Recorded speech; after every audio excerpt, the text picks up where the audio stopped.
Siguro naman, sobra-sobra na yung 5 minutes. Catherine. Catherine. Ito.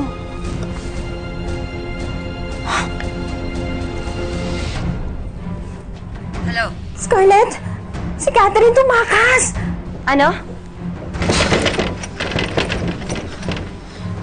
Dr. Eleta? Dr. Eleta? I see you later. Naalala niyo po ba ako? Ako po yung apo ni Matilda Mercado. Talagang sinasagad ng batang yun ang pasensya ko? Anong clinic? Wag na. Ako na ang pupunta. Yes, I remember. Catherine, right? Opo, Doc. May nasabi po ba sa inyo si Lola tungkol sa amin ni Mami? Magkadugo po ba talaga kami ni Mami?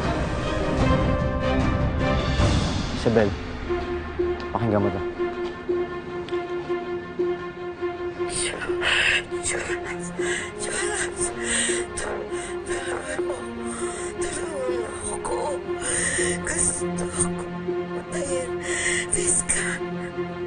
Mami ko po ba talaga si Mami?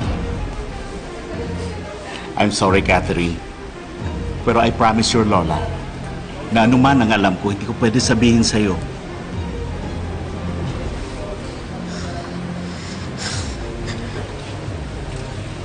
Eh, sino pong pwede magsabi sa akin? Si Lola po? Eh, wala pa lang po siyang malay, Doc.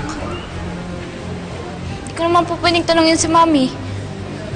Kasi sasaktan niya lang naman po ko eh. I didn't know.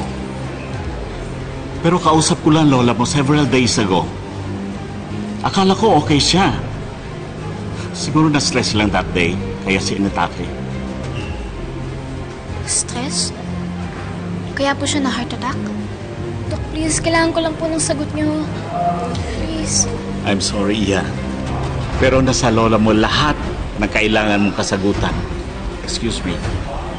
Doc.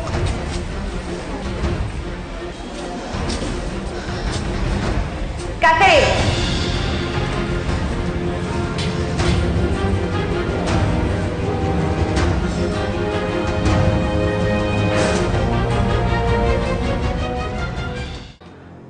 Si Scarlett lang ang kasama ni Tita Matilda bago siya atakihin sa puso.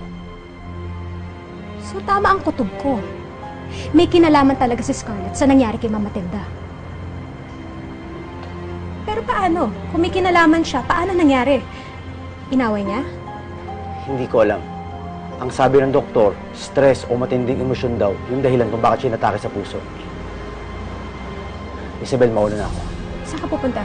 Hahanap ako ng sagot.